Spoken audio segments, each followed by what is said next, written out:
আল্লাহ রাসূল সাল্লাল্লাহু আলাইহি ওয়াসাল্লামের কাছে মদিনাতে প্রায় একজন নারী এসে স্বপ্নের ব্যাখ্যা জানতে চাইতেন। সে নারী বলতেন যে, ইয়া রাসূলুল্লাহ, আমি প্রায়ই স্বপ্নে দেখি যে আমার ঘরের একটি পিলার ভেঙে গিয়েছে এবং আমি অন্ধ সন্তান প্রসব করেছি।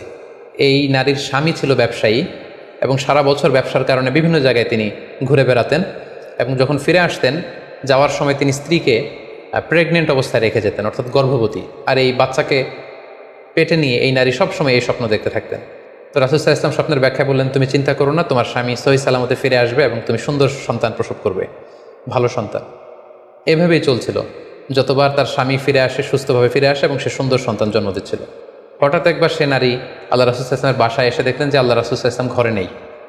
আম্মাজান আয়েশাকে তিনি বললেন যে, আমি সবসময় এরকম স্বপ্ন দেখি। তখন আম্মাজান আয়েশা বললেন, তাহলে এই স্বপ্নের ব্যাখ্যা জানার জন্যই তুমি রাসূল সাল্লাল্লাহু আলাইহি ওয়াসাল্লামের কাছে আসো, তুমি কী স্বপ্ন দেখো? তখন সে নারী আম্মাজান আয়েশার কাছে খুলে বললেন যে, আমি স্বপ্নে দেখি যে আমার ঘরের একটি পিলার ভেঙে গিয়েছে আর আমি একটি অন্ধ সন্তান প্রসব করেছি। একথা শুনে আম্মাজান আয়েশা রাদিয়াল্লাহু তাআলা আনহা অবাক হয়ে গেলেন। তিনি বললেন, তাই নাকি? তোমার স্বপ্ন যদি সত্য হয় তাহলে ঠিকই তোমার স্বামী মারা যাবে এবং তুমি একজন ফাজের পাপাচারী সন্তান প্রসব করবে। ঠিকই দেখা গিয়েছিল তার পরের বছর তার স্বামী যখন আসলো, জীবিত আসতে পারেনি, তার স্বামী ইন্তেকাল করেছিল এবং এই নারী যে সন্তান প্রসব করেছিল সেটি ছিল একটি পাপাচারী সন্তান। তো এই ঘটনা আল্লাহ রাসূল সাল্লাল্লাহু আলাইহি ওয়াসাল্লাম শুনে আম্মাজান আয়েশাকে বললেন, আয়েশা, তুমি এটা ঠিক করোনি। তুমি যদি কখনো কারো স্বপ্নের ব্যাখ্যা করো, তুমি ভালো ব্যাখ্যাটা করবে, কখনো মন্দ দিক থেকে ব্যাখ্যা করবে না। হয় চুপ থাকবে, ব্যাখ্যাই করতে যাবে না, আর যদি স্বপ্নের ইন্টারপ্রিটেশন তুমি করতে চাও তাহলে ভালো ব্যাখ্যাটা করবে।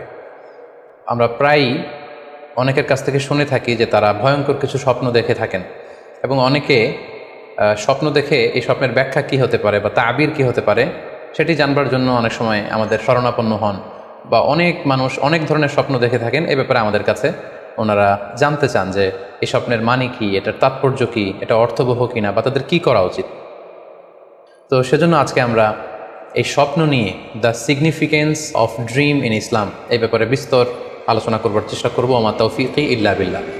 আজকে বেসিকলি স্বপ্নের ব্যাপারে আমরা 10টি পয়েন্টে কথা উপস্থাপন করবার চেষ্টা করব। সেগুলো হচ্ছে, প্রথমে আমরা জানবো স্বপ্নের গুরুত্ব ও তাৎপর্যের ব্যাপারে, তারপর জানবো স্বপ্নের প্রকারভেদ, ভালো স্বপ্ন দেখলে করণীয়, খারাপ স্বপ্ন দেখলে করণীয়, তারপর কোন ধরনের স্বপ্নের ব্যাখ্যা প্রয়োজন এবং কোন স্বপ্নের ব্যাখ্যা প্রয়োজন নেই, সত্য স্বপ্নের আলামত অথবা কিভাবে বুঝবো যে আমার স্বপ্নটা অর্থবহ কিনা, স্বপ্নের ব্যাপারে কিছু ইসলামী দিক নির্দেশনা, স্বপ্নে আল্লাহ রাসূল সাল্লাল্লাহু আলাইহি সাল্লামকে দেখা প্রসঙ্গে, যুগে যুগে স্বপ্ন ব্যাখ্যায় কারা পারদর্শী ছিলেন, এবং সবশেষে কোরআন সুন্নাহর আলোকে বিভিন্ন প্রতীক বা চিহ্নের দিকে খেয়াল রেখে স্বপ্নের ব্যাখ্যা। এই 10টি পয়েন্টে আজকে আমরা স্বপ্ন নিয়ে আলোচনা করার চেষ্টা করব ইনশাআল্লাহ। আমরা সাধারণত অনেকে মনে করে থাকি যে স্বপ্ন হচ্ছে নিছক একটি স্বপ্ন বা এটা কল্পনাপ্রসূত বিষয়। মুমিনের জীবনে বা বিশ্বাসীর জীবনে স্বপ্ন শুধু নিছক স্বপ্ন নয়, বরং এটা মুমিন জীবনে অনেক অর্থবহ এবং তাৎপর্যপূর্ণ। মুমিন জীবনে এটা একটা ভালো স্বপ্ন হতে পারে আল্লাহ তাআলার পক্ষ থেকে কোনো ধরনের সুসংবাদ কিংবা দিক নির্দেশনা, কিংবা হতে পারে বান্দার প্রতি সতর্কবাণী। একচোখা বস্তুবাদীরা বলে থাকে আমরা যখন ঘুমাই তখন মস্তিষ্ক আমাদের স্মৃতিগুলো নিয়ে নাড়াচাড়া করে, আমাদের স্মৃতিগুলোকে পুনর্বিন্যাস করে, আর সেটাই আমাদের কাছে স্বপ্ন হিসেবে ধরা দেয়। অর্থাৎ তারা বলতে চায় যে স্বপ্ন হচ্ছে ঘুমের ঘোরে আমাদের দৈনন্দিন জীবনে ঘটে যাওয়া আমাদের চিন্তা বা ভাবনার প্রতিচ্ছবি। কিন্তু ইসলামের দৃষ্টিতে স্বপ্ন শুধু আমাদের চিন্তা ভাবনার প্রতিচ্ছবি নয়, এটা হতে পারে আল্লাহ তাআলার পক্ষ থেকে সুসংবাদ, হতে পারে গ্ল্যাড টাইডিংস কিংবা সতর্কবাণী। তাই এই স্বপ্নের ব্যাপারে আমাদেরকে খুব ভালো ধারণা রাখা উচিত। শুরুতে আমরা বলবো যে এর গুরুত্ব এবং তাৎপর্য কতটুকু। স্বপ্ন হচ্ছে নবুয়তের সূচনা। নবুয়তের সূচনা হয়েছিল স্বপ্নের মাধ্যমে। আল্লাহ রাসূল সাল্লাল্লাহু আলাইহি ওয়াসাল্লাম যখন নবী হিসেবে অফিসিয়ালি অ্যাসাইন্ড হন, তার আগে তিনি টানা 6 মাস স্বপ্ন দেখেছেন, যেটা সহিহ বুখারীতে এসেছে, আউয়ালু মা বুদিআ বিহি রাসূলুল্লাহি সাল্লাল্লাহু আলাইহি ওয়াসাল্লাম আর-রুইয়া আস-সাদিকা ফিন-নাওম। রাসূল সাল্লাল্লাহু আলাইহি ওয়াসাল্লামের কাছে ওহী বা রেভেলেশনের সূচনা হয়েছিল স্বপ্নের মাধ্যমে। ফাকানা লা ইয়ারা রুইয়া ইল্লা জাআত মিসলা ফালাকিস সুবহি। আর রাতে স্বপ্নে রাসূল সাল্লাল্লাহু আলাইহি ওয়াসাল্লাম যা দেখতেন, দিনের বেলা সেটা প্রভাতের সূর্য কিরণের ন্যায় রাসূল সাল্লাল্লাহু আলাইহি ওয়াসাল্লামের কাছে সুস্পষ্ট হয়ে যেত। অর্থাৎ যা তিনি রাতে দেখতেন স্বপ্নে, দিনের বেলা সেটাই হুবহু ঘটে যেত। তো এই হাদিস থেকে আমরা বুঝতে পারি যে স্বপ্ন হচ্ছে ওহীর সূচনা, অর্থাৎ ওহীর সূচনাটা হয়েছিল স্বপ্নের মধ্য দিয়ে। পাশাপাশি আমরা জানি যে ইব্রাহিম আলাইহিস সালাম উনি স্বপ্নে দেখেছিলেন যে উনি ওনার কলিজার টুকরো সন্তান ইসমাঈল আলাইহিস সালামকে জবাই করছেন, যেটা সূরাতুস সাফফাতের 102 নম্বর আয়াতে আল্লাহ তাআলা আমাদেরকে বলছেন। ইব্রাহিম আলাইহিস সালাম বলেছিলেন, ইয়া বুনাইয়া ইন্নী আরা ফিল মানামি আন্নী আযবাহুক ফানজুর মাযা তারা। অর্থাৎ, হে আমার সন্তান ইসমাঈল, আমি স্বপ্নে দেখেছি যে আমি তোমাকে জবাই করছি, এখন তোমার অভিমত কি, তোমার অপিনিয়ন কি? সাইয়েদনা ইসমাঈল আলাইহিস সালাম বলেছিলেন, ইফআল মা তুমার সাতাজিদুনি ইনশাআল্লাহু মিনাস সাবিরিন। মানে বাবা, আপনি স্বপ্নে যা দেখেছেন আপনি সেটাই করেন, আপনি আমাকে ধৈর্যশীলদের অন্তর্ভুক্ত পাবেন। ছেলের এই মন্তব্য শুনে সাইয়েদনা ইব্রাহিম আলাইহিস সালাম একটি ধারালো ছুরি নিয়ে সাইয়েদনা ইসমাঈল আলাইহিস সালামকে শুইয়ে দিয়ে জবাই করতে শুরু করলেন। তো এই ঘটনা থেকে বোঝা যায় নবীদের স্বপ্ন এটা সাধারণ কোনো স্বপ্ন নয়, এটা ওহীর অন্তর্ভুক্ত। নবীদের স্বপ্ন যদি নিছক স্বপ্নই হতো তাহলে একটা স্বপ্নের উপর ভিত্তি করে সাইয়েদনা ইব্রাহিম আলাইহিস সালাম ওনার সন্তানকে জবাই করার জন্য উদ্যত হতেন না। তার মানে বোঝা গেল নবীদের স্বপ্ন হচ্ছে এটা মিন ওয়াহিল্লাহ, এটা আল্লাহ তাআলার পক্ষ থেকে নবীদের প্রতি ওয়াহি। পাশাপাশি আল্লাহ রাসূল সাল্লাল্লাহু আলাইহি ওয়াসাল্লাম যখন মক্কার কাফিরদের দ্বারা অত্যাচারিত হয়ে মদিনায় হিজরত করেছিলেন, মদিনায় যাওয়ার প্রায় 6 বছর পরে 6ষ্ঠ হিজরিতে তিনি স্বপ্ন দেখলেন যে তিনি আবার মক্কায় ফিরে গিয়েছেন। সেখানে তিনি মসজিদুল হারামে প্রবেশ করেছেন এবং বাইতুল্লাহ শরীফ তিনি তাওয়াফ করছেন। তো এই স্বপ্ন দেখার পরে আল্লাহ রাসূল সাল্লাল্লাহু আলাইহি ওয়াসাল্লাম সাহাবাদেরকে নিয়ে ওমরা করার জন্য মক্কায় রওনা হলেন। এটাই প্রমাণ করে যে স্বপ্ন যদি নবীদের জন্য নিছক স্বপ্ন হতো তাহলে এই ঝুঁকি, এই রিস্ক আল্লাহ রাসূল সাল্লাল্লাহু আলাইহি ওয়াসাল্লাম নিতেন না। কিন্তু এই ঝুঁকি নিয়েও তিনি ওমরা করতে গিয়েছিলেন, যদিও সে বছর তিনি ওমরা করতে পারেননি, ওনাকে ফিরে আসতে হয়েছিল। তৎপরবর্তী বছর অর্থাৎ 7ম হিজরিতে তিনি এই ওমরাটি সম্পাদন করেছিলেন। তো এই আয়াত এবং রাসূল সাল্লাল্লাহু আলাইহি ওয়াসাল্লামের এই ঘটনাকে কেন্দ্র করে বোঝা যায় স্বপ্ন শুধু নবীদের জন্য স্বপ্ন নয়, এটা ওহীর অন্তর্ভুক্ত। সূরাতুল ফাতহে আল্লাহ তাআলা ইরশাদ করছেন, লাকাদ সাদাকাল্লাহু রাসূলাহুর রুইয়া বিল হক লা তাদখুলুন্নাল মাসজিদাল হারামা ইনশাআল্লাহ। অর্থাৎ আল্লাহ তাআলা আপনার স্বপ্নকে হে নবী অবশ্যই সত্যায়ন করবেন এবং অচিরে ইনশাআল্লাহ আপনি মসজিদুল হারামে ওমরা করার জন্য প্রবেশ করবেন। তাহলে প্রথমে আমরা জানলাম যে নবীদের কাছে ওহীর সূচনা, বিশেষ করে রাসূল সাল্লাল্লাহু আলাইহি ওয়াসাল্লামের কাছে ওহীর সূচনা হয়েছিল স্বপ্নের মধ্য দিয়ে। এরপর আমরা জানলাম নবীদের স্বপ্ন নিছক স্বপ্ন নয়, এটা ওহীর অন্তর্ভুক্ত। এ পর্যায়ে আমরা জানব যে বিশ্বাসীদের জন্য, যারা মুমিন, তাদের জন্য স্বপ্নের গুরুত্ব কতটুকু। সেক্ষেত্রে আমরা সহিহ বুখারীর একটা হাদিস উল্লেখ করতে পারি, যেখানে আল্লাহ রাসূল সাল্লাল্লাহু আলাইহি ওয়াসাল্লাম বলেছেন, লাম ইয়াবকা মিনান নবুওয়াতি ইল্লাল মুবাশশিরাত। অর্থাৎ নবুয়ত আর পৃথিবীতে নেই, নবী হওয়ার সুযোগ আর পৃথিবীতে নেই, নবুয়ত বন্ধ হয়ে গিয়েছে। কিন্তু আল্লাহ তাআলার পক্ষ থেকে মুবাশশিরাত কিন্তু বন্ধ হয়নি, মুবাশশিরাত আসবে। সাহাবা জিজ্ঞেস করলেন, ওমাল মুবাশশিরাত, হে আল্লাহ রাসূল মুবাশশিরাত কি? আল্লাহ রাসূল সাল্লাল্লাহু আলাইহি ওয়াসাল্লাম বললেন, আর রুইয়া আস-সালেহা। মুবাশশিরাত হচ্ছে সত্য স্বপ্ন। বিশ্বাসীরা যখন রাত্রিবেলা সত্য স্বপ্ন দেখবে, বিশ্বাসীদের জন্য সত্য স্বপ্ন বা সুন্দর স্বপ্ন নিছক স্বপ্ন নয়, এটা আল্লাহ তাআলার পক্ষ থেকে গ্ল্যাড টাইডিংস, সুসংবাদ হতে পারে অথবা সতর্ক করা হতে পারে। এমনকি আল্লাহ রাসূল সাল্লাল্লাহু আলাইহি সাল্লাম বলেছেন যে ভালো স্বপ্ন হচ্ছে নবুয়তির 46 ভাগের 1 ভাগ। সহিহ বুখারীতে এসেছে, আল্লাহর হাবিব সাল্লাল্লাহু আলাইহি ওয়াসাল্লাম ইরশাদ করেন, আর রুইয়া আস-সালিহা জুজউন মিন 46 জুজআন মিনান নবুয়া। অর্থাৎ ভালো স্বপ্ন বা সত্য স্বপ্ন নবুয়তির 46 ভাগের 1 ভাগ। Could you imagine that? কি করে একজন বিশ্বাসীর স্বপ্ন নবুয়তির 46 ভাগের 1 ভাগ হতে পারে? তার মানে মুমিনের স্বপ্ন, একজন বিশ্বাসীর স্বপ্নকে আল্লাহ তাআলা অনেক বেশি গুরুত্ব দিয়েছেন। এটা শুধু স্বপ্ন নয়, এটা হতে পারে আল্লাহ তাআলার পক্ষ থেকে একটা গাইডেন্স, হতে পারে কোনো গ্ল্যাড টাইডিংস, সুসংবাদ, হতে পারে কোনো সতর্কতা বাণী। এজন্য এই স্বপ্নকে, বিশ্বাসীদের স্বপ্নকে আল্লাহ রাসূল সাল্লাল্লাহু আলাইহি ওয়াসাল্লাম নবুয়তির 46 ভাগের 1 ভাগ বলে উল্লেখ করেছেন। কেন তিনি বিশ্বাসীদের স্বপ্নকে নবুয়তির 46 ভাগের 1 ভাগ বলে উল্লেখ করলেন? এর কারণ হচ্ছে, আমরা জানি যে আল্লাহ রাসূল সাল্লাল্লাহু আলাইহি ওয়াসাল্লাম তিনি নবী হয়েছিলেন কত বছর বয়সে? জি, 40 বছর বয়সে। এবং তিনি পৃথিবী থেকে ইন্তেকাল করেছিলেন 63 বছর বয়সে। অর্থাৎ ওনার নবুয়তির পুরো ডিউরেশনটা ছিল 23 বছর। তাহলে নবুয়তির সময়সীমা ডিউরেশন ছিল 23 বছর। আর নবুয়তি প্রাপ্তির আগে তিনি টানা 6 মাস শুধু স্বপ্ন দেখতেন। তাহলে এই 6 মাসকে যদি আমরা 23 বছর দিয়ে 23 বছরের উপর ভাগ করি, তাহলে এটা 46 ভাগের 1 ভাগ হয়। এবং সে কারণে আল্লাহ রাসূল সাল্লাল্লাহু আলাইহি সাল্লাম সত্য স্বপ্নকে নবুয়তির 46 ভাগের 1 ভাগ বলে ঘোষণা করেছেন। এই পর্যায়ে আমরা জানবো স্বপ্নের প্রকার ভেদের ব্যাপারে। খুব সোজা সাপটা যদি বলতে হয় তাহলে বলতে হবে যে স্বপ্ন হচ্ছে 3 প্রকার। একটা হচ্ছে আল্লাহ তাআলার পক্ষ থেকে, যেটা আল্লাহ দেখান। আরেকটি হচ্ছে শয়তানের পক্ষ থেকে, যেটি শয়তান মানুষকে দেখায়। আরেকটি হচ্ছে নিজের পক্ষ থেকে, অর্থাৎ সারাদিন আপনি যেটা নিয়ে কনসার্ন, সারাদিন আপনি আপনার চিন্তা ভাবনার মধ্যে যেই জিনিসটাকে স্থান দেন সেটাই আপনি রাত্রিবেলা দেখেন। অর্থাৎ দিনের বেলা হয়তো কেউ খেলাধুলা নিয়ে খুব ব্যস্ত, সে খুব ফুটবল পছন্দ করে, সারাদিন ফুটবল খেলে, দেখা যাবে যে রাতের বেলাও সে স্বপ্নে দেখছে যে সে ফুটবল খেলছে অথবা স্টেডিয়ামে যে সে ফুটবল খেলা দেখছে। দিনের বেলা হয়তো সে বাজারে যে ব্যবসা বাণিজ্য করে, রাতেও হয়তো দেখা যাচ্ছে সে যে জিনিসপত্র কিনছে, দরদাম করছে, সেটা তার পক্ষ থেকে। তাহলে বেসিকলি স্বপ্ন হচ্ছে তিন ধরনের, একটা আল্লাহর পক্ষ থেকে, একটা শয়তানের পক্ষ থেকে, আরেকটা হচ্ছে নিজের পক্ষ থেকে, যেটা আমরা সহি মুসলিমের একটি বর্ণনা থেকে জানতে পারি, যেখানে আল্লাহ রাসূল সাল্লাল্লাহু আলাইহি ওয়াসাল্লাম ইরশাদ করছেন, আর রুইয়া সালাসা, স্বপ্ন হচ্ছে তিন ধরনের। ফা রুইয়া আস-সালিহা বুশরা মিনাল্লাহ, যেটা ভালো স্বপ্ন সেটা হয় আল্লাহর পক্ষ থেকে। ওয়া রুইয়া তাহজিনুন মিনাশ শাইতান, আরেকটা স্বপ্ন থাকে যেটা শয়তানের পক্ষ থেকে, সেটা ভয় দেখানো হয়। ভয়ঙ্কর যদি কোনো দুঃস্বপ্ন দেখে থাকেন তাহলে এটা আল্লাহর পক্ষ থেকে নয়, এই স্বপ্নটা শয়তানের পক্ষ থেকে। আরেকটি হচ্ছে রুইয়া মিম্মা ইউহাদ্দিসুল মারউ নাফসাহু, আরেকটি স্বপ্ন ব্যক্তি সে নিজের সাথে নিজে স্বপ্নে হয়তো কথা বলে বা এমন কিছু দেখে যেটা সুসংবাদও নয়, যেটা ভয়ঙ্করও কিছু নয়, বরং সারাদিন সে যে বিষয়টি নিয়ে চিন্তা ভাবনা করতো রাতে সেটার একটা প্রতিচ্ছবি, সেটাই সে দেখতে পাচ্ছে। এটা হচ্ছে নিজের পক্ষ থেকে স্বপ্ন। তাহলে খুব সহজে আমরা এইভাবে বলতে পারি যে স্বপ্ন তিন প্রকার, একটা হচ্ছে রাহমানি, আর একটা হচ্ছে শাইতানি, আর একটা হচ্ছে নাফসানি। রিপিট, আমি আবার বলছি, স্বপ্নের প্রথম প্রকার হচ্ছে রাহমানি, দ্বিতীয় প্রকার হচ্ছে শাইতানি, তৃতীয় প্রকার হচ্ছে নাফসানি। যেটা রাহমানি সেটা রহমানের পক্ষ থেকে আল্লাহ দেখান, আর যেটা শয়তানি সেটা শয়তানের পক্ষ থেকে, শয়তান ভীতিকর পরিবেশ তৈরি করার জন্য বা ভয় দেখানোর জন্য যেটা দেখায়। আরেকটা হচ্ছে নাফসানি, যেটাকে বলা হয় আদগাসু আহলাম, যেটার কোনো মিনিং হয় না, অর্থাৎ নিজের পক্ষ থেকে নিজের চিন্তা ভাবনার প্রতিচ্ছবি।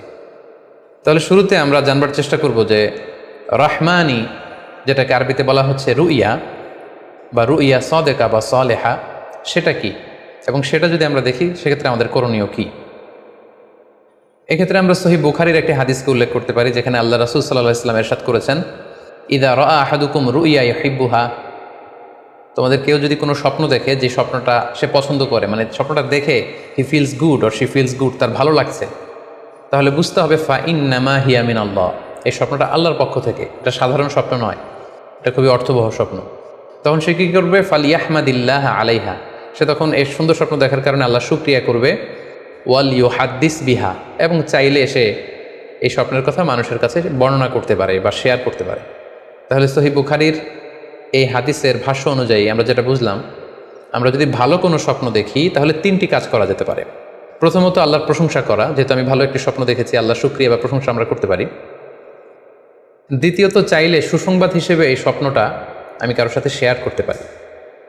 আর তিন নাম্বার হচ্ছে এমন ব্যক্তিকে আমি শেয়ার করব যে আমাকে ভালোবাসে বা যে আমার শুভাকাঙ্ক্ষী, তা না হলে আমি হিংসার শিকার হতে পারি।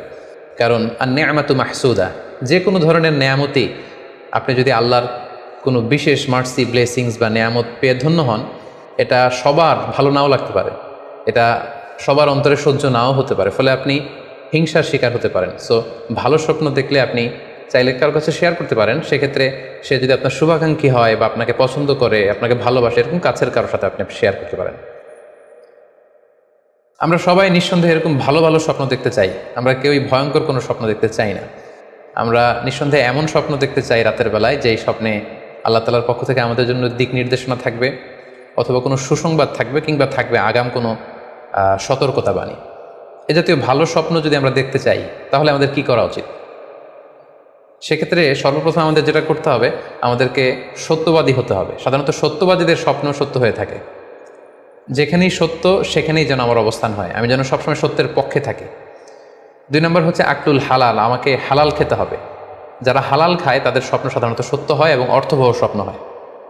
পাশাপাশি আল্লাহ তাআলার দেয়া যে আদেশ নিষেধ সেগুলো আমাকে মেনে চলতে হবে। 4 নম্বরে রাত্রিবেলা আমি যখন ঘুমাবো আমাকে অজু করে ঘুমাতে হবে। ওই ইয়ানামু আলা তাহারা, পবিত্রতার সাথে যদি কেউ ঘুমায় তাহলে অজু করে ঘুমালে রাতে সে যে স্বপ্ন দেখবে সাধারণত সে স্বপ্নটি সত্য হয়। যদি সম্ভব হয় ক্যাবলামুখী হয়ে শোয়া, ক্যাবলামুখী হয়ে আমরা শুতে পারি। এই বিষয়গুলো যদি আমরা এনশিওর করতে পারি, অর্থাৎ সত্যবাদী হওয়া, হালাল খাবার খাওয়া, আল্লাহর দেয়া বিধিনিষেধ সবসময় মেনে চলবার চেষ্টা করা, রাত্রিবেলা অজু অবস্থায় ঘুমানোর অভ্যেস করা, পাশাপাশি ক্যাবলামুখী হয়ে শোয়ার চেষ্টা করা, এই বিষয়গুলো যদি আমরা মেনটেন করার চেষ্টা করি তাহলে আমরা যে স্বপ্নগুলো দেখব সেগুলো সত্য স্বপ্ন হবে বলে আমরা আশা করি। প্রিয় সুধী, এবারে আমরা জানবো স্বপ্নের দ্বিতীয় প্রকারের ব্যাপারে, অর্থাৎ যেটাকে আরবিতে বলা হচ্ছে হলম, বা আমরা বলেছি শয়তানি, যেটা শয়তানের পক্ষ থেকে আসে। সেক্ষেত্রে শয়তান এটা সাধারণত মানুষকে ভয় দেখানোর জন্য, ঘুমের মধ্যে তার কোনো অকল্যাণ করার জন্য যে স্বপ্নটা দেখায়, এটা হচ্ছে শয়তানি। সেক্ষেত্রে সহিহ মুসলিমের একটি হাদিসের কথা আমরা এখানে উল্লেখ করতে পারি। সেখানে আল্লাহ রাসূল সাল্লাল্লাহু আলাইহি ওয়াসাল্লাম বলেছেন, আর রুইয়া মিনাল্লাহ, ভালো স্বপ্ন হচ্ছে আল্লাহর পক্ষ থেকে, ওয়াল হুলমু মিনাশ শাইতান, আর খারাপ স্বপ্ন হচ্ছে শয়তানের পক্ষ থেকে।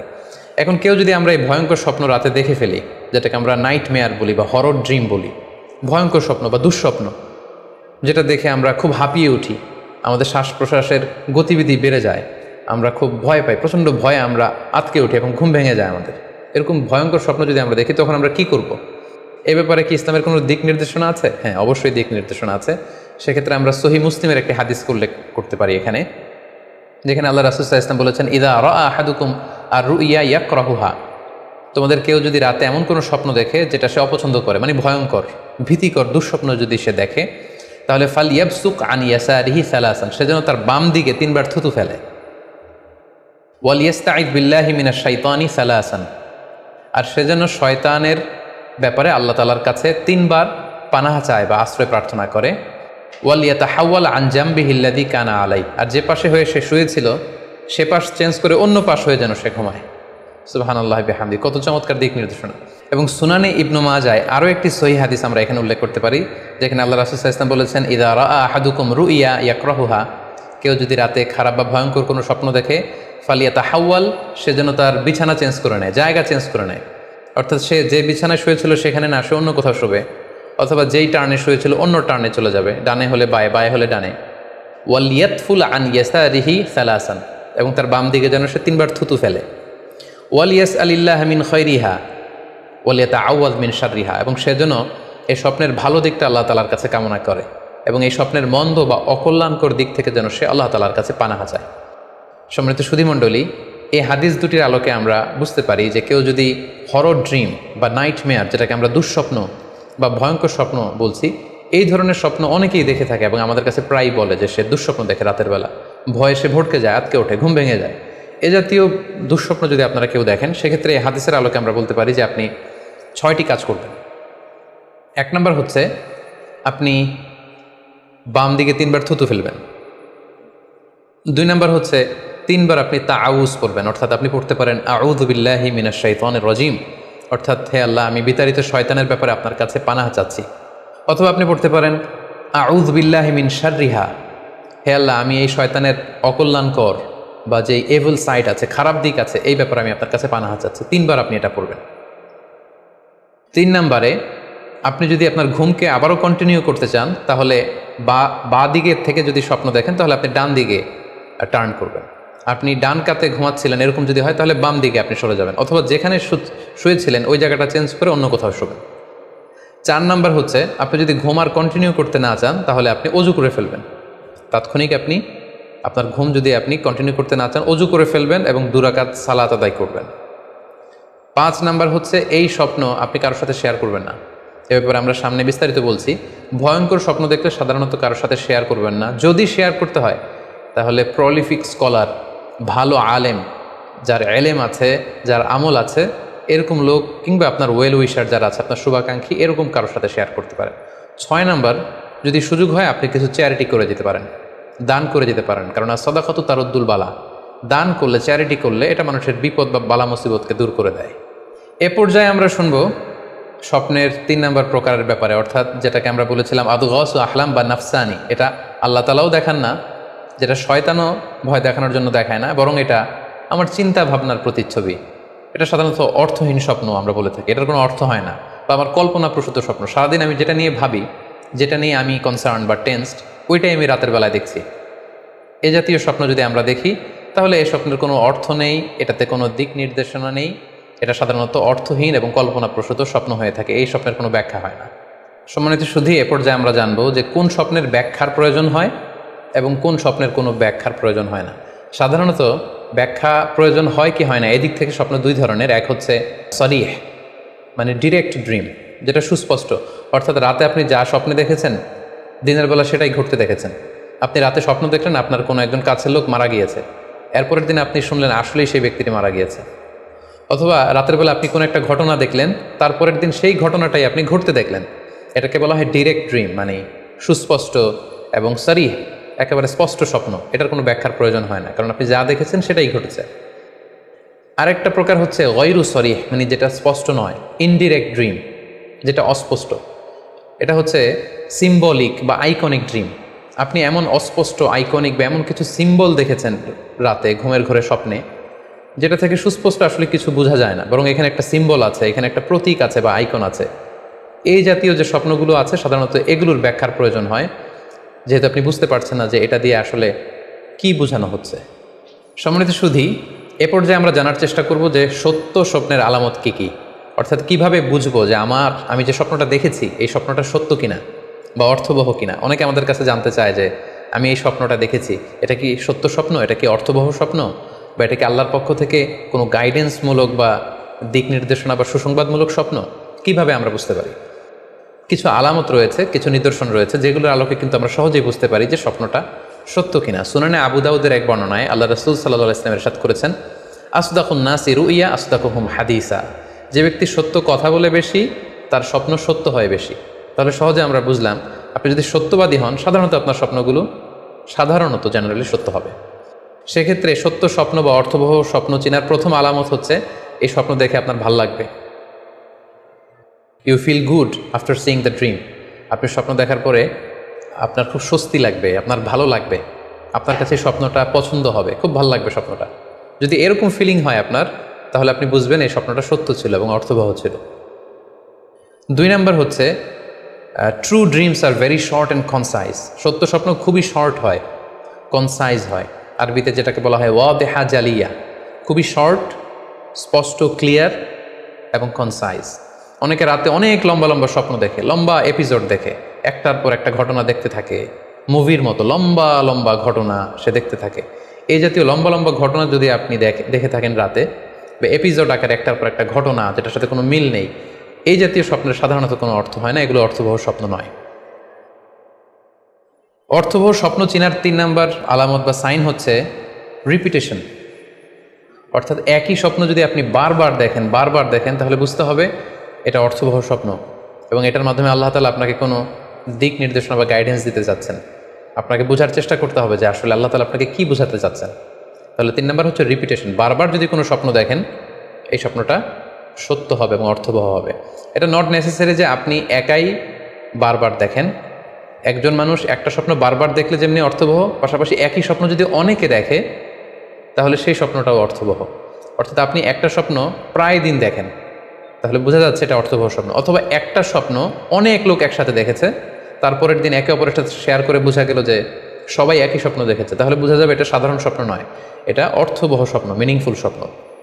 যেমন এক্ষেত্রে আমরা লাইলাতুল কদরের একটা হাদিসের কথা উল্লেখ করতে পারি। সহিহ বুখারীতে এসেছে, রমাদান মাসে সাহাবারা স্বপ্ন দেখলেন, অনেক সাহাবা একসাথে স্বপ্ন দেখলেন যে ওনাদেরকে বলা হচ্ছে রমাদানের শেষ দশকের শেষ 7 দিনের যে কোনো একদিন কদর হয়ে যেতে পারে।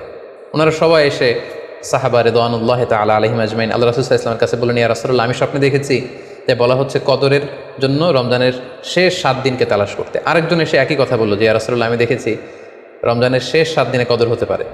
তো এরকম অনেক সাহাবা যখন আল্লাহ রাসূল সাল্লাল্লাহু আলাইহি ওয়াসাল্লামের কাছে এসে এই ঘটনা বলল, তখন আল্লাহ রাসূল সাল্লাল্লাহু আলাইহি ওয়াসাল্লাম বললেন, আরা রুইয়াকুম কদ তাওয়াতাআত ফিস সাবঈল আওয়াখির, যে আমি দেখতে পেলাম যে তোমাদের স্বপ্নটা রমজানের শেষ 7 দিনের ব্যাপারে ঐকমত্য হয়েছে, একই ধরনের স্বপ্ন তোমরা সবাই দেখেছো, তাই তোমরা রমজানের শেষ দশকের শেষের 7 দিনে কদর তালাশ করো।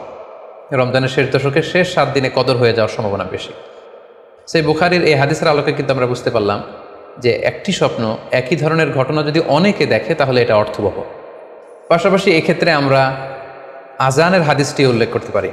আমরা এখন নামাজের আগে যে আজান দেয়া হয়, শুরুর দিকে কিন্তু সাহাবাদের আজানের পদ্ধতি জানা ছিল না।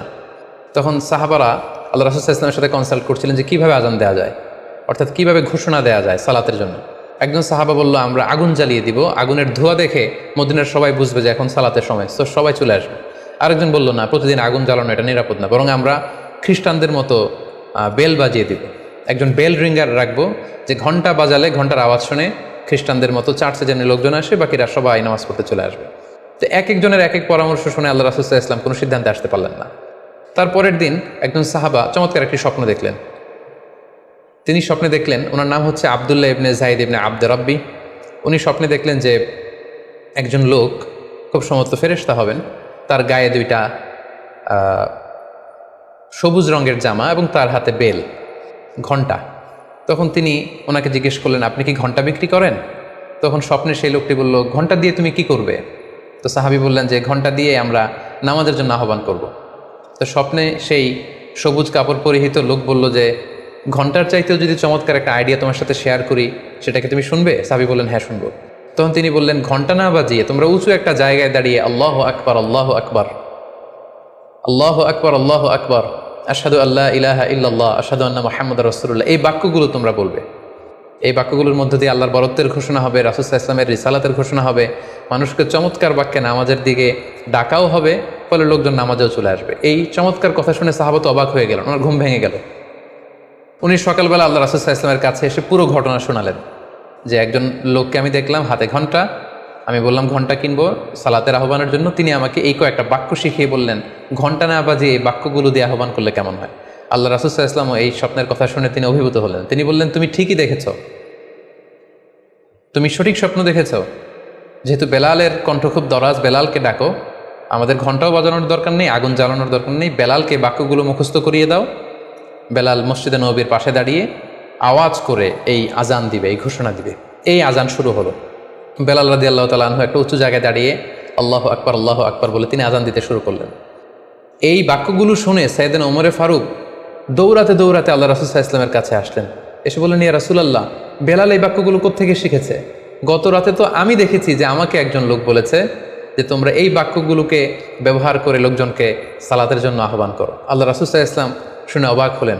অর্থাৎ ওই সাহাবী ঠিক যেমন স্বপ্ন দেখেছেন, ইসলামের দ্বিতীয় খলিফা সাইয়েদনা ওমরে ফারুক রাদিয়াল্লাহু তাআলা আনহু উনিও একই স্বপ্ন দেখেছেন। তার মানে একই স্বপ্ন যদি একাধিক লোকজন দেখে থাকে, সেটা যেমনি অর্থবহ, আবার আপনি একাও যদি একই স্বপ্ন বারবার বারবার দেখেন, সেটাও অর্থবহ। আমরা আজান যে কিভাবে ইন্ট্রোডিউস হলো মুসলিম কমিউনিটির মধ্যে, এই হাদিসের আলোকে বুঝতে পারি যে কোনো স্বপ্ন আপনি বারবার দেখলে বা অনেকে একই স্বপ্ন দেখলে সে স্বপ্নটা অর্থবহ হবে। অর্থবহ স্বপ্ন দেখার 4 নম্বর সাইন হচ্ছে শেষ রাতের স্বপ্ন সাধারণত অর্থবহ হয়, অর্থাৎ লাস্ট 1/3 অফ দ্য নাইট, রাতের শেষাংশে যদি আপনি ফজরের আগ দিয়ে যে স্বপ্নটা মানুষ দেখে, সাধারণত এই স্বপ্নটা অর্থবহ হয়, এটা সত্য স্বপ্ন হয়। কারণ এই টাইমে আল্লাহ তাআলা প্রথম আকাশে নেমে আসেন বা মনোনিবেশ করেন এবং ডাকতে থাকেন, কার রিজিকের দরকার আমি রিজিক দেব, কার অর্থের দরকার আমি অর্থ এর ব্যবস্থা করে দেব, কার কি দরকার আমার কাছে চাও, অসুস্থরা আমি তাদেরকে সুস্থ করে দেবো। সো ওই টাইমে আল্লাহ তাআলার বিশেষ একটা রহমত পৃথিবীতে নেমে আসে, ফলে শেষ রাতের স্বপ্ন সাধারণত অর্থবহ স্বপ্ন হয়। পাশাপাশি হাদিসে এসেছে যে কিয়ামতের আগ দিয়ে মুমিনরা যে স্বপ্নগুলো দেখবে, এই স্বপ্নগুলো সাধারণত অর্থবহ হবে। অর্থাৎ কিয়ামতের একেবারে আগ মুহূর্তে যখন মুসলমানরা খুব স্ট্রাগল করবে, মুসলমানরা যখন খুব বিপদে থাকবে, তখন মুসলমানদের যে স্বপ্নগুলো তারা রাতের বেলা দেখবে, এগুলো মিথ্যা হবে না, বেশিরভাগ স্বপ্নই সত্য হবে, অর্থবহ হবে। যেটা আমরা সহিহ বুখারীর একটা হাদিস থেকে জানতে পারি, যেখানে আল্লাহ রাসূল সাল্লাল্লাহু আলাইহি ওয়াসাল্লাম ইরশাদ করেছেন, ইযা ইকতারাবা যামানু লাম তাকাদ রুইয়াল মুমিনি তাকযিব। অর্থাৎ কিয়ামতের সময় যত ঘনিয়ে আসবে, কাছাকাছি আসবে, মুমিন বা বিশ্বাসীদের স্বপ্ন ঠিক তত সঠিক হতে থাকবে। মুমিনদের তখনকার স্বপ্ন বেশিরভাগই সত্য হবে, সেটা মিথ্যা হবে না। তাহলে এই হাদিস থেকে আমরা জানলাম কিয়ামতের আগ দিয়ে মুমিনরা যে স্বপ্নগুলো দেখবে, এগুলো সত্য হবে, অর্থবহ হবে। এ পর্যায়ে আমরা জানবার চেষ্টা করব যে স্বপ্নের ব্যাপারে কিছু ইসলামিক দিক নির্দেশনা রয়েছে। আমরা যদি এই দিক নির্দেশনাগুলো, গাইডেন্সগুলো মেনে চলি, তাহলে স্বপ্ন নিয়ে আমাদের খুব একটা কনফিউশনে থাকতে হবে না। সেক্ষেত্রে প্রথম গাইডলাইন হচ্ছে অপ্রয়োজনে স্বপ্ন অন্যের সাথে শেয়ার না করা। Do not mention the dream for interpretation except a prolific scholar or any well wisher to you। কেউ যদি খুব বড় আলেম হয়ে থাকেন, শায়েখ হয়ে থাকেন, তার এলম আছে, আমল আছে, এরকম কারো কাছে শেয়ার করতে পারেন। অথবা আপনার শুভাকাঙ্ক্ষী আপনাকে ভালো অ্যাডভাইস করতে পারে, আপনাকে পছন্দ করে, এরকম লোক ছাড়া কারো কাছে স্বপ্ন শেয়ার করা যাবে না। সুনানে তিরমিজিতে স্বপ্ন অন্যের সাথে শেয়ার না করার ব্যাপারে একটি হাদিস এসছে, যেখানে আল্লাহ রাসূল সাল্লাল্লাহু আলাইহি সাল্লাম বলেছেন, লা ইয়াকুসুহা ইল্লা আলা ওয়াদ্দিন। অর্থাৎ যে তোমাকে পছন্দ করে এমন কারো কাছে ছাড়া স্বপ্ন শেয়ার করবে না। অথবা আউজি রাইন, এমন লোক যে ডিসিশন দিতে পারে, he can advise you, he can provide you the right decision, এরকম লোক যদি আপনার কাছের শুভাকাঙ্ক্ষীদের মধ্যে থেকে কেউ থেকে থাকে, আপনি তার সাথে শেয়ার করতে পারেন। ওয়ালা ইউহাদ্দিসু বিহা ইল্লা লাবিবান আও হাবিবান, সে আপনার হাবিব, সে আপনার বন্ধু, সব কাছের লোক, বজম ফ্রেন্ড, আপনার শুভকামনা করে সবসময়, এই জাতীয় লোকের কাছে আপনি স্বপ্ন শেয়ার করতে পারেন। অন্য এক বর্ণনায় এসেছে ওয়ালা ইয়াকুসুর রুইয়া ইল্লা আলা আলিমিন আও নাসিহ, স্বপ্ন শেয়ার করতে হলে ভালো আলেমের কাছে শেয়ার করো, অথবা নাসিহ, যে তোমাকে ভালো অ্যাডভাইস করতে পারবে, উপদেশ দিতে পারবে, এরকম কারো কাছে শেয়ার করো, অন্য কারো কাছে নয়। সুনানে তিরমিজিতে এ ব্যাপারে একটি বাব রচনা করা হয়েছে, যে বাবু লা তাকুসুর রুইয়া ইল্লা আলা আলিম আও নাসিহ, আলেম বা শুভাকাঙ্ক্ষী নসিহতকারী ছাড়া কারো কাছে স্বপ্ন শেয়ার করা যাবে না। এর কারণ হচ্ছে, আমরা আগেই বলেছি যে আপনি স্বপ্নে যদি ভালো কিছু দেখে থাকেন, এটা এমন কারো কাছে যদি শেয়ার করেন যে আপনাকে পছন্দ করে না, তাহলে আপনি হিংসার শিকার হতে পারেন।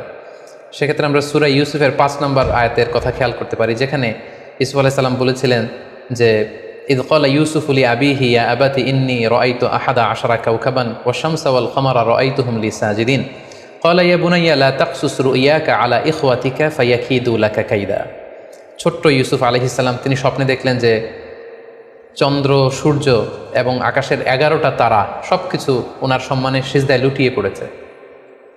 তো ইয়াকুব আলাইহিস সালাম ওনার ছেলেকে বললেন যে বাবা ইউসুফ, খবরদার, সাবধান, এই স্বপ্নের কথা তুমি তোমার ভাইদেরকে বলতে যেও না। যদি তুমি তোমার ভাইদের সাথে এই চমৎকার স্বপ্নের কথা শেয়ার করো, তাহলে ফায়াকিদু লাকা কাইদা, তারা তোমাকে নিয়ে হিংসা করবে, ষড়যন্ত্র করবে। তাহলে আমরা বুঝলাম যে যার তার কাছে চাইলে আমরা স্বপ্ন শেয়ার করতে পারবো না, বরং এক্ষেত্রে বুঝে শুনে সাবধানে শেয়ার করতে হবে। এক্ষেত্রে মুস্তাদরাকে হাকিমে একটি চমৎকার হাদিস উল্লেখ হয়েছে, সেটি হচ্ছে কেন যে কারো কাছে স্বপ্ন শেয়ার করা যাবে না, করলে সমস্যা কি। সেক্ষেত্রে বলা হয়েছে যে ফাইন্না রুইয়া তাকাউ আলামা তুআব্বার, অর্থাৎ স্বপ্নের ব্যাখ্যা তেমনই হয়ে থাকে যেমন এটার ব্যাখ্যা করা হয়। এই ব্যাপারটি কিন্তু সাধারণ কোনো কথা নয়। আপনি একজনের কাছে, যার কোনো জ্ঞান নেই স্বপ্নের ব্যাপারে, হুট করে তার কাছে স্বপ্নের ব্যাখ্যা জানতে চাইলেন, আর তিনিও হুট করে এমন একটা ব্যাখ্যা করে দিল, ফলে দেখা যাবে উনি যেটা ব্যাখ্যা করেছেন সেটাই ঘটবে আপনার জীবনে। সো স্বপ্নের কথা যে কারো কাছে বলতে নেই। ফাইন্না রুইয়া তাকাউ আলামা তুআব্বার, কেননা স্বপ্নের ব্যাখ্যা তেমন হয়ে থাকে যেমন এটার ব্যাখ্যা করা হয়। সো ব্যাখ্যা যদি কেউ করতে চান, আপনি ভালো ব্যাখ্যা করবেন, জেনে শুনে বুঝে তার শুভাকাঙ্ক্ষী হয়ে সুন্দর ব্যাখ্যা করবেন, কেননা খারাপ কোনো ব্যাখ্যা করে দিলে সেই ব্যাখ্যাই হয়ে যেতে পারে। স্বপ্নের কথা কেন যে কোনো মানুষের কাছে শেয়ার করতে নেই, তার কারণ হিসেবে আমরা সুনানে দারমির একটি হাদিসকে এখানে উল্লেখ করতে পারি, যে হাদিসটিকে ইবনে হাজার আল আসকালানি উনি ওনার ফাথুল বারিতে হাসান বলে উল্লেখ করেছেন। সম্মানিত শুধু এজন্য যে কারো কাছে আমরা চাইলেই স্বপ্নের কথা জানাতে পারি না, বরং সে যদি আপনার শুভাকাঙ্ক্ষী হয়, সে যদি স্বপ্ন ব্যাখ্যায় পারদর্শী হয়, সে যদি ভালো আলেম হয়, তাহলে তার কাছে আপনি স্বপ্নের ব্যাখ্যা জানতে চাইতে পারেন। এক্ষেত্রে আমরা ইমাম মুহাম্মদ ইবনে সিরিনের আরও একটি চমৎকার ঘটনার কথা উল্লেখ করতে পারি। মুহাম্মদ ইবনে সিরিন উনি ছাত্রদেরকে নিয়ে একবার তালিম দিচ্ছিলেন। এ সময় হঠাৎ এক নারী এসে বললেন যে আমি স্বপ্নের ব্যাখ্যা জানতে চাই, মুহাম্মদ ইবনে সিরিন কোথায়? ছাত্ররা বলল উনি একটু বাইরে গিয়েছেন। আপনি স্বপ্নে কি দেখেছেন? মহিলাটি বলল যে আমি স্বপ্নে দেখেছি আমার ছেলে সাগর থেকে শুধু পানি পান করছে। হঠাৎ সেই মজলিস থেকে এক ছাত্র বলল, তাই নাকি? আপনি যদি এই স্বপ্ন দেখে থাকেন তাহলে আপনার বাচ্চাটা মারা যাবে। ইমাম মুহাম্মদ ইবনে সিরিন পরবর্তীতে যখন আসলেন, এসে ছাত্রদের কাছে যখন জানতে পারলেন, তখন তিনি বললেন যে তুমি কেন এই স্বপ্নের ব্যাখ্যা করেছো? কারণ সাগরের লোনা পানি এটা যে সবসময় অযোগ্য, পানের অযোগ্য ব্যাপারটা এমনটা নয়। সাগরের ভেতরে তো মণিমুক্তাও আছে। বরং আমি হলে ব্যাখ্যা করতাম যে তোমার ছেলে সাগর থেকে পানি খাচ্ছে, তোমার ছেলে অনেক বড় আলেম হবে। কিছুদিন পরে আরেক লোক এসে মুহাম্মদ ইবনে সিরিনের কাছে জানতে চাইলেন যে আমি স্বপ্নে দেখছি যে আমার ছেলে সাগর থেকে শুধু পানি নিয়ে খাচ্ছে। তিনি বললেন আশা করা যায় তোমার ছেলে অনেক বড় আলেম হবে। ঠিকই দেখা গেল কিছুদিন পরে যেই মহিলাটি স্বপ্নের ব্যাখ্যা জানতে এসেছিলেন, তার ছেলেটি মারা গিয়েছে। আর ওই যেই লোক মুহাম্মদ ইবনে সিরিনের কাছে স্বপ্নের সুন্দর ব্যাখ্যা নিয়ে গেলেন, তার ছেলে ওই সময়ের অনেক বড় আলেম হয়েছিল। এই জন্য সম্মানিত শুধু যে কারো কাছে স্বপ্নের ব্যাখ্যা জানতে চাইতে নেই। আর স্বপ্নের ব্যাখ্যা যদি করতে হয়, ভালো ব্যাখ্যা করতে হবে, তা না হলে চুপ থাকতে হবে। স্বপ্নের ক্ষেত্রে ইসলামের যে দিক নির্দেশনা, সেক্ষেত্রে আরও একটি দিক নির্দেশনা হচ্ছে স্বপ্ন কখনো শরীয়তের দলিল হতে পারে না। কেবলমাত্র নবীদের স্বপ্নই হচ্ছে ওহী, কিন্তু আমরা যারা সাধারণ মুসলমান, আমাদের স্বপ্ন কখনো শরীয়তের দলিল হতে পারে না। এটা আপনার জন্য কোনো একটা বিশেষ ধরনের অনুধাবন হতে পারে, আপনার বিশেষ ফিলিংস হতে পারে, আপনার একার জন্য কোনো ধরনের গাইডেন্স হতে পারে আল্লাহর পক্ষ থেকে, কিন্তু এটাকে শরীয়তের দলিল বলে চালিয়ে দেওয়া যাবে না। আমরা প্রায় শুনি অমুক পীর সাহেব একটা স্বপ্ন দেখেছেন এবং তার মুরিদেরা এই স্বপ্নের আলোকে বিভিন্ন কাজ করতে শুরু করেছেন, এটাকে শরীয়তের অংশ মনে করে। খুব রিসেন্টলি করোনা ভাইরাস আউটব্রেকের টাইমে মামুন মারুফ নামে এক ছেলের স্বপ্নের কথা আমরা শুনেছিলাম যে ইটালিতে সে স্বপ্ন দেখেছে করোনা ভাইরাসের সাথে কথা বলেছে। আসলে এই জাতীয় স্বপ্ন কখনো শরীয়তের কোনো সোর্স বা এভিডেন্স হতে পারে না। খুব রিসেন্টলি বুয়েট থেকে পাশ করা মুশতাক মোহাম্মদ আরমান নামে একজন লোকের কথা আমরা শুনেছি যে তিনি দাবি করেছেন তিনি ইমাম মাহাদি, এবং তিনি দাবি করেছেন যে স্বপ্নে তাকে আল্লাহ তাআলা ইমাম মাহাদি বলে পরিচয় করিয়ে দিয়েছে, ফলে লোকজন এসে তার হাতে বায়াত হচ্ছে। অথবা অনেকে দাবি করে থাকেন যে স্বপ্নে তিনি ফকিরি পেয়েছেন, স্বপ্নে এটা হয়েছে সেটা হয়েছে। এরকম কোনো ধরনের স্বপ্নই কিন্তু শরীয়তের অংশ, শরীয়তের দলিল বা এভিডেন্স হতে পারে না। এ পর্যায়ে আমরা জানবার চেষ্টা করব যে স্বপ্নে রাসূলুল্লাহ সাল্লাল্লাহু আলাইহি ওয়াসাল্লামকে দেখা প্রসঙ্গে অনেকে স্বপ্নে আল্লাহ রাসূল সাল্লাল্লাহু আলাইহি ওয়াসাল্লামকে দেখেন, এবং আসলে রাসূল সাল্লাল্লাহু আলাইহি ওয়াসাল্লামকে স্বপ্নে দেখেন কিনা এ ব্যাপারে তাদের মধ্যে অনেক প্রশ্ন থেকে থাকে। এক্ষেত্রে আমরা সহিহ বুখারীর একটি চমৎকার হাদিস উল্লেখ করতে পারি, যেখানে আল্লাহ রাসূল সাল্লাল্লাহু আলাইহি ওয়াসাল্লাম ইরশাদ করেছেন, মান রাআনি ফিল মানামি ফাকাদ রাআনি, যে আমাকে স্বপ্নে দেখলো। আল্লাহ রাসূল সাল্লাল্লাহু আলাইহি ওয়াসাল্লাম নিজে বলছেন যে আমাকে স্বপ্নে দেখলো সে আসলেই আমাকেই দেখলো, কারণ ফা ইন্না শাইতানা লা ইয়াতামাসসালু ফি সূরাতি, শয়তান কখনো আমার আকৃতি, আমার শেপ ধারণ করতে পারে না। অর্থাৎ আপনি যদি রাসূল সাল্লাল্লাহু আলাইহি ওয়াসাল্লামকে স্বপ্নে দেখেন তাহলে আপনি রাসূল সাল্লাল্লাহু আলাইহি ওয়াসাল্লামকেই দেখেছেন, আপনি শয়তানকে দেখেননি, কারণ শয়তান কখনো রাসূল সাল্লাল্লাহু আলাইহি ওয়াসাল্লামের আকৃতি ধারণ করতে পারে না। তাহলে এই হাদিসের আলোকে আমরা বুঝলাম শয়তান কখনো আল্লাহ রাসূল সাল্লাল্লাহু আলাইহি ওয়াসাল্লামের আকৃতি বা শেপ ধারণ করতে পারে না। তখন প্রশ্ন হচ্ছে, আসলে আপনি রাসূল সাল্লাল্লাহু আলাইহি ওয়াসাল্লামকে দেখেছেন নাকি অন্য কাউকে দেখেছেন? শয়তান হয়তো রাসূল সাল্লাল্লাহু আলাইহি ওয়াসাল্লামের আকৃতি ধারণ করলো না, একজন সুশ্রী বয়োবৃদ্ধ সুন্দর আকৃতির মানুষের চেহারা ধারণ করে শয়তান এসে বলল যে আমি আল্লাহ রাসূল। তখন আপনি কিভাবে বুঝবেন যে আপনি রাসূল সাল্লাল্লাহু আলাইহি ওয়াসাল্লামকে দেখেছেন নাকি শয়তানের ধারণ করা অন্য কোনো মানুষের আকৃতিতে কাউকে আপনি দেখেছেন? সেক্ষেত্রে বোঝার মাধ্যম হচ্ছে আল্লাহ রাসূল সাল্লাল্লাহু আলাইহি ওয়াসাল্লামের দাড়ি কেমন ছিল, চেহারা কেমন ছিল, চুল কেমন ছিল, দৈহিক গড়ন কেমন ছিল, আকৃতি কেমন ছিল, এগুলো কিন্তু আমরা হাদিস থেকে পাই, কিংবা শামায়েলে তিরমিজিতে রাসূল সাল্লাল্লাহু আলাইহি ওয়াসাল্লামের বডি স্ট্রাকচার, ওনার চেহারা, ওনার অবয়বের ব্যাপারে বর্ণনা পাই। আপনি স্বপ্নে যাকে দেখেছেন তার চেহারা, আকৃতি এবং বর্ণনা যদি রাসূল সাল্লাল্লাহু আলাইহি ওয়াসাল্লামের দৈহিক বর্ণনার সাথে মিলে যায় তাহলে বোঝা যাবে যে আপনি আসলেই আল্লাহ রাসূল সাল্লাল্লাহু আলাইহি ওয়াসাল্লামকে দেখেছেন। কিন্তু আপনি স্বপ্নে দেখা মানুষটি তার চেহারার সাথে যদি রাসূল সাল্লাল্লাহু আলাইহি ওয়াসাল্লামের চেহারার যে বর্ণনা সেটির সাথে যদি কোনো মিল না থাকে, যদি তার চেহারা রাসূল সাল্লাল্লাহু আলাইহি ওয়াসাল্লামের চেহারার মতো না হয়, শামায়েলে তিরমিজিতে যে বর্ণনা আছে সেরকম যদি না হয়, তাহলে বোঝা যাবে আপনি রাসূল সাল্লাল্লাহু আলাইহি ওয়াসাল্লামকে দেখেননি, বরং অন্য কাউকে দেখেছেন। এক্ষেত্রে আমরা মুহাম্মদ ইবনে সিরিনের ঘটনা উল্লেখ করতে পারি। ওনার কাছে কেউ এসে যদি বলতো যে আমি স্বপ্নে আল্লাহ রাসূল সাল্লাল্লাহু আলাইহি ওয়াসাল্লামকে দেখেছি, তখন মুহাম্মদ ইবনে সিরিন জিজ্ঞেস করতেন, তুমি কি দেখেছো বলো তো? তুমি যাকে দেখেছো তার দাড়ি কেমন, তার চেহারা কেমন, তার চোখ নাক কেমন, তার গড়ন কেমন? তখন ওই ব্যক্তি যখন বর্ণনা দিত আর সেই বর্ণনা যখন আল্লাহ রাসূল সাল্লাল্লাহু আলাইহি ওয়াসাল্লামের আকৃতির সাথে মিলে যেত, তখন মুহাম্মদ ইবনে সিরিন বলতেন তুমি ঠিকই স্বপ্নে আল্লাহ রাসূল সাল্লাল্লাহু আলাইহি ওয়াসাল্লামকে দেখেছো। কিন্তু ওই ব্যক্তির বর্ণনা যদি এমন হতো যে না, এর সাথে রাসূল সাল্লাল্লাহু আলাইহি ওয়াসাল্লামের হাদিসে বা শামায়েলে তিরমিজিতে রাসূল সাল্লাল্লাহু আলাইহি ওয়াসাল্লামের দেহের যে বর্ণনা এটার সাথে কোনো মিল নেই, তখন মুহাম্মদ ইবনে সিরিন বলতেন না, তুমি স্বপ্নে আল্লাহ রাসূল সাল্লাল্লাহু আলাইহি ওয়াসাল্লামকে দেখোনি, বরং তুমি অন্য কাউকে দেখেছো। এ পর্যায়ে আমরা জানবার চেষ্টা করব যে যুগে যুগে কারা স্বপ্ন ব্যাখ্যায় খুব পারদর্শী ছিলেন। নবীদের মধ্যে সাইয়েদনা ইউসুফ আলাইহিস সালাম তিনি সবচেয়ে ভালো স্বপ্নের ব্যাখ্যা করতে পারতেন। সাহাবাদের মধ্যে সাইয়েদনা আবু বকর রাদিয়াল্লাহু তাআলা আনহু চমৎকার স্বপ্নের ব্যাখ্যা করতে পারতেন, এবং তাবিঈদের মধ্যে মুহাম্মদ ইবনে সিরিন চমৎকার স্বপ্নের ব্যাখ্যা করতে পারতেন। আর বলার অপেক্ষা রাখে না যে অবশ্যই আল্লাহ রাসূল সাল্লাল্লাহু আলাইহি ওয়াসাল্লাম তিনিও চমৎকার স্বপ্নের ব্যাখ্যা করতে পারতেন।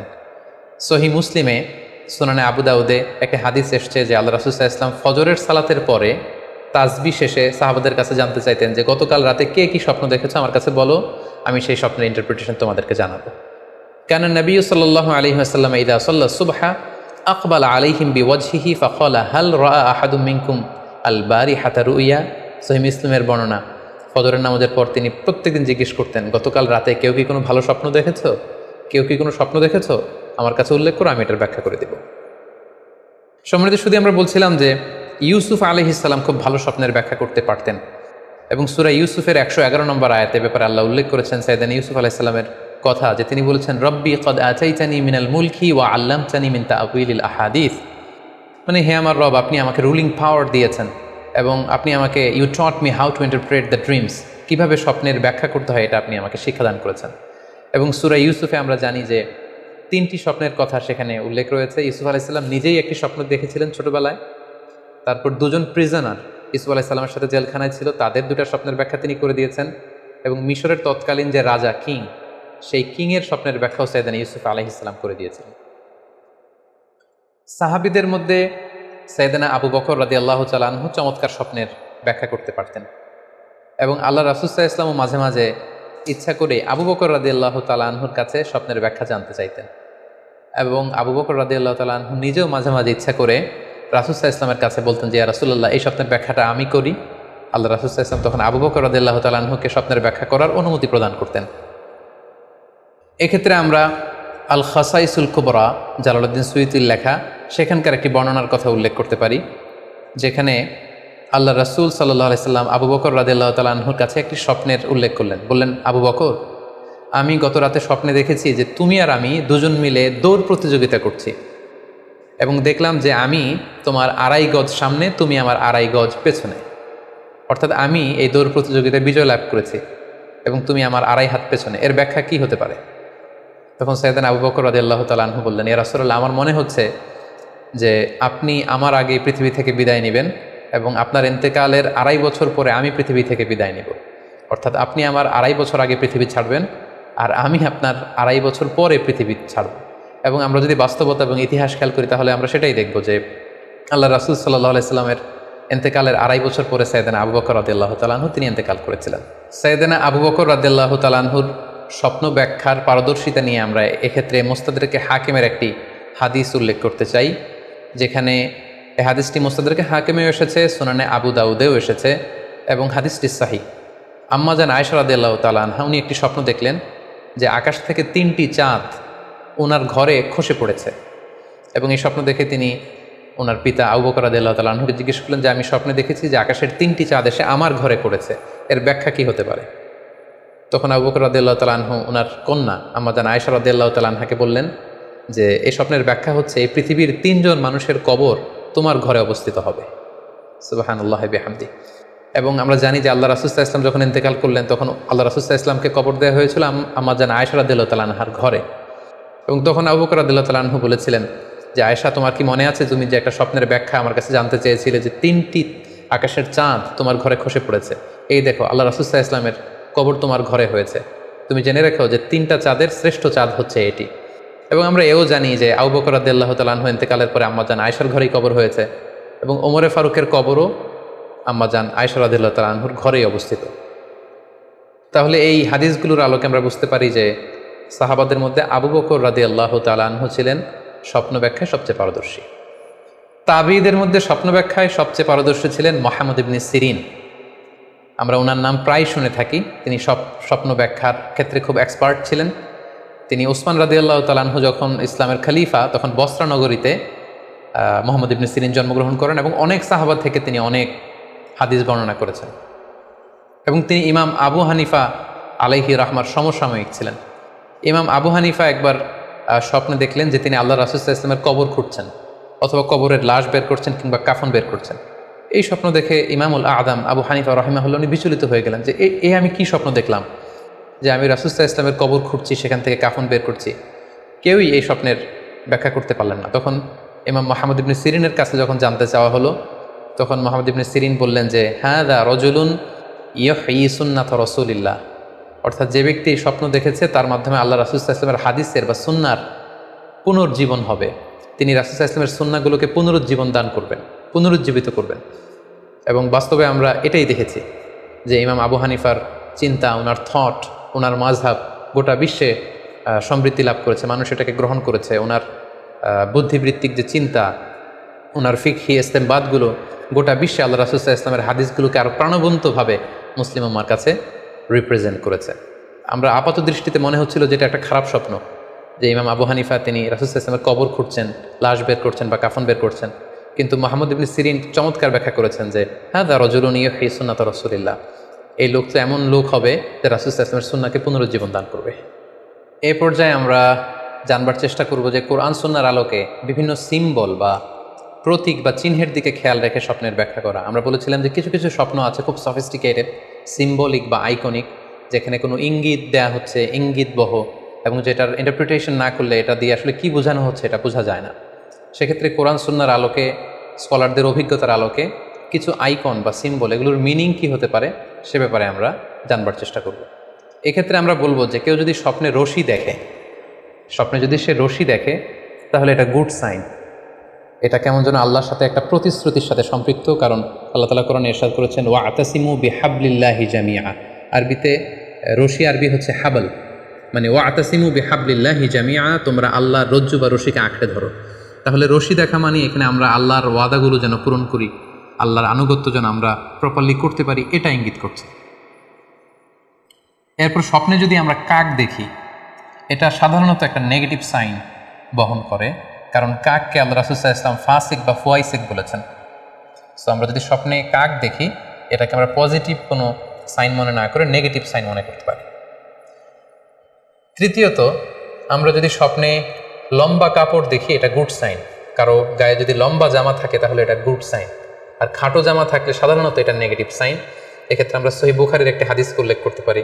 আল্লাহর হাবিব সাল্লাল্লাহু আলাইহি ওয়াসাল্লাম বলেছেন যে আমার সামনে অনেক মানুষকে পেশ করা হলো, তাদের কারো জামা নাভি পর্যন্ত, কারো জামা হাঁটু পর্যন্ত, কারো জামা পা পর্যন্ত। আর সেক্ষেত্রে ওমরে ফারুককে দেখলাম যে এত লম্বা জামা পরে সে হেঁটে যাচ্ছে, সে তার জামা টেনে টেনে নিয়ে যাচ্ছে। তো সাহাবারা বললেন মা আউয়ালতাহু ইয়া রাসূলুল্লাহ, হে আল্লাহর রাসূল, আপনার এই স্বপ্ন থেকে আপনি কি বোঝাতে চাইলেন? আল্লাহ রাসূল সাল্লাল্লাহু আলাইহি ওয়াসাল্লাম বললেন আউয়ালতুহু আদ-দীন, এটা দ্বারা আমি দিনদারি বোঝাতে চাইলাম। অর্থাৎ যার জামা লম্বা তার মানে তার তাকওয়া বেশি বা তার দিনদারি বেশি। আর স্বপ্নে যদি কারো জামা খুব ছোট খাটো বা জামাহীন অবস্থায় কাউকে দেখা হয়, এটা সাধারণত তার দিনদারি কমে যাচ্ছে বা তার তাকওয়া is decreasing day after day, এটার একটা সাইন বহন করে। পাশাপাশি দুধ, স্বপ্নে যদি কেউ দেখে সে দুধ খাচ্ছে, এটা একটা ভালো সাইন।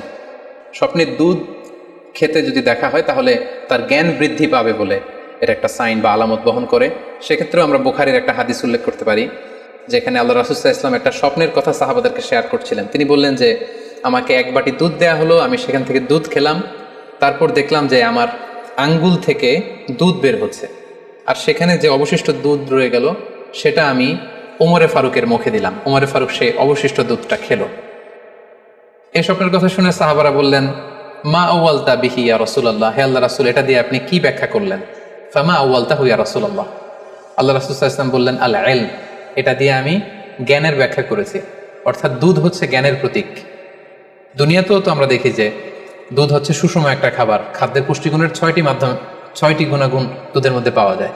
সো কেউ যদি স্বপ্নে দেখেন যে তিনি দুধ পান করছেন, আশা করা যায় এটা তার জন্য ভালো সাইন, তার জ্ঞান বাড়বে বলে আমরা ধারণা করতে পারি।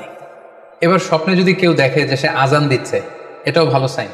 স্বপ্নে আজান দেয়া এটার সাইন হচ্ছে সে হয়তো অচিরেই হজ করতে যাবে। হজের সাথে আজানের কি সম্পর্ক? এর কারণ হচ্ছে সূরা হজ্জে আল্লাহ তাআলা সাইয়েদনা ইব্রাহিম আলাইহিস সালামকে যখন বলেছিলেন যে তুমি হজ শুরু করো, তখন তিনি বলেছিলেন ইব্রাহিম তুমি আজান দাও, ওয়া আযযিন ফিন নাসি বিল হজ ইয়াতুকা রিজালা ওয়া আলা কুল্লি দামিরি ইয়াতিনা মিন কুল্লি ফাজ্জিন আমিক। অর্থাৎ হে ইব্রাহিম তুমি আজান দাও। ইব্রাহিম আলাইহিস সালাম বললেন কোথায় আজান দিব? চারদিকে তো মরুভূমি। আল্লাহ তাআলা বললেন ইব্রাহিম তুমি আজান দাও, এই আজানের আওয়াজ বা শব্দ পৃথিবীর সবার কানে আমি পৌঁছে দেবো। তো সাইয়েদনা ইব্রাহিম আলাইহিস সালাম তখন হজের আজান দিলেন বা ঘোষণা দিলেন। আজান শব্দের অর্থ হচ্ছে অ্যানাউন্স, টু অ্যানাউন্স, মানে ঘোষণা দেয়া। সো আপনি যদি স্বপ্নে দেখেন যে আপনি আজান দিচ্ছেন বা কেউ আজান দিচ্ছে, তাহলে সে অচিরেই হজ করবে বা হজ রিলেটেড কোনো একটা ব্যাখ্যা হতে পারে। এভাবে আজানকে হজের সাথে সম্পৃক্ত করা হয়েছে এবং এটা ভালো একটি স্বপ্ন। এবার স্বপ্নে যদি কেউ গর্ত দেখে যে সে গর্ত খুঁড়ছে বা তার জন্য কেউ গর্ত করছে, এটা ষড়যন্ত্রের সাথে সম্পৃক্ত। কেননা আরবি প্রবাদে আছে যে মান হাফারা হুফরাতান ওয়াকা ফিহা, কেউ যদি কারোর জন্য গর্ত করে তাহলে সেই গর্তে সে নিজে আগে পড়বে। তাহলে গর্ত করা মানে অনেকটা কারো বিরুদ্ধে শত্রুতা করা বা ষড়যন্ত্র করার একটা চিহ্ন বহন করে। এবার স্বপ্নে যদি কেউ নৌকা দেখে বা শিপ দেখে, জাহাজ দেখে যে সে জাহাজে আরোহণ করছে বা নৌকায় আরোহণ করছে, এটা তার জন্য একটা ভালো সাইন। সে কোনো বিপদ থেকে মুক্তি পাবে বলে ধারণা করা যেতে পারে। কারণ সূরা আনকাবুতের 15 নম্বর আয়াতে আল্লাহ বলছেন ফাআনজাইনাহু ওয়া আসহাবাস সাফিনাতি ওয়া জাআলনাহা আয়াতাল লিল আলামিন। অর্থাৎ আমি নূহ আলাইহিস সালাম এবং তার সাথে ঈমানদার সবাইকে আমি এই নৌকায় উঠিয়েছি এবং মহাপ্লাবন থেকে তাদেরকে আমি বাঁচিয়েছি। আর এই মহাপ্লাবনকে আমি গোটা বিশ্বের জন্য একটা নিদর্শন করে রেখেছি। সো নৌকায় ওঠা বা জাহাজে ওঠা, কোনো শিপে বা লঞ্চে ওঠা, এটা আপনি বিপদ থেকে মুক্তি পাবেন, and you are in the safe zone, এই ধরনের একটা ইঙ্গিত বহন করে। ইমাম মুহাম্মদ ইবনে সিরিনের কাছে এক লোক এসে বলল যে ইমাম রাআইতু কাআন্নী আহরুসু আরদান লা তুমবিত, হে ইমাম আমি স্বপ্নে দেখেছি যে আমি একটি শস্যক্ষেত্র চাষ করছি কিন্তু কোনো ফসল হচ্ছে না, এটার মানে কি? তিনি ব্যাখ্যা করে দিলেন আনতা তা'জিলু আন ইমরাআতিক, অচিরেই হয়তো তোমার স্ত্রীর সাথে তোমার সেপারেশন হয়ে যেতে পারে। কারণ কোরআনে স্ত্রীকে শস্যক্ষেত্রের সাথে তুলনা করা হয়েছে মেটাফরিক্যালি। সূরা বাকারার 23 নম্বর আয়াতে আল্লাহ বলছেন নিসাউকুম হারসুল লাকুম ফাআতু হারসাকুম আন্না শি'তুম, অর্থাৎ তোমাদের স্ত্রীরা হচ্ছে তোমাদের শস্য ক্ষেতের মতো, তোমরা যেভাবে খুশি এই শস্য ক্ষেত্রটাকে সুন্দরভাবে চাষাবাদ করতে পারো। তাহলে শস্য ক্ষেতের সাথে বা ক্রপ ল্যান্ডসের সাথে আপনার স্ত্রীর সাথে সম্পর্ক হওয়া বা সেপারেশন হওয়া, এইভাবে ইঙ্গিত নেওয়া যেতে পারে।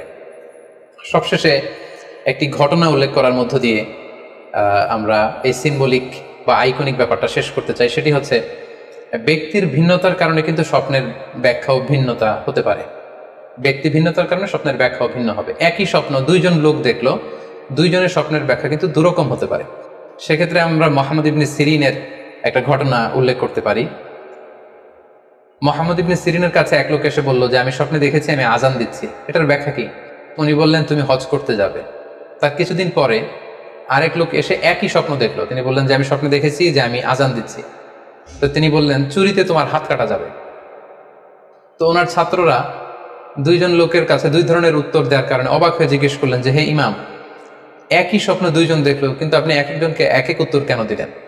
তো তিনি বললেন যে এই দুজনকে আমি চিনি এবং তাদের ব্যক্তিগত জীবন সম্পর্কে আমি জানি, সো তাদের জীবন আচরণ, তাদের ব্যক্তিত্বের কারণে আমি দুই ধরনের ব্যাখ্যা করেছি। প্রথম জনের ব্যাখ্যা করেছি আমি সূরা হজের আলোকে, কারণ সূরা হজে আল্লাহ ইব্রাহিম আলাইহিস সালামকে বলেছেন ও আযযিন ফিন্নাস বিল হজ, তুমি মানুষের মাঝে হজের জন্য আজান দাও, ঘোষণা দাও।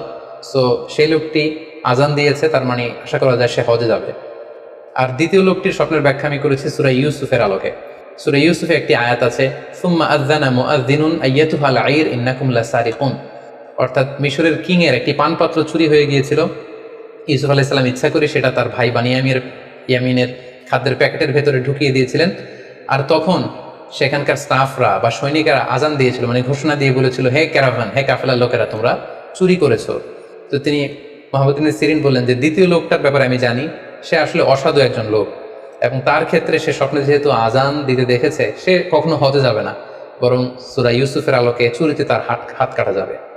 তো এভাবে আমরা কোরআন সুন্নাহর আলোকে বা স্কলারদের যে অভিব্যক্তি সেগুলোর আলোকে স্বপ্নের মধ্যে থেকে যেগুলো সিম্বলিক, আইকনিক, যেগুলো ইঙ্গিতবহ, এগুলোর ব্যাখ্যা আমরা এভাবে করতে পারি। সম্মানিত শুধু এই ছিল স্বপ্ন নিয়ে আমাদের আজকের আলোচনা। আমরা এই আলোচনা থেকে বুঝতে পারলাম যে স্বপ্ন তিন ধরনের হতে পারে।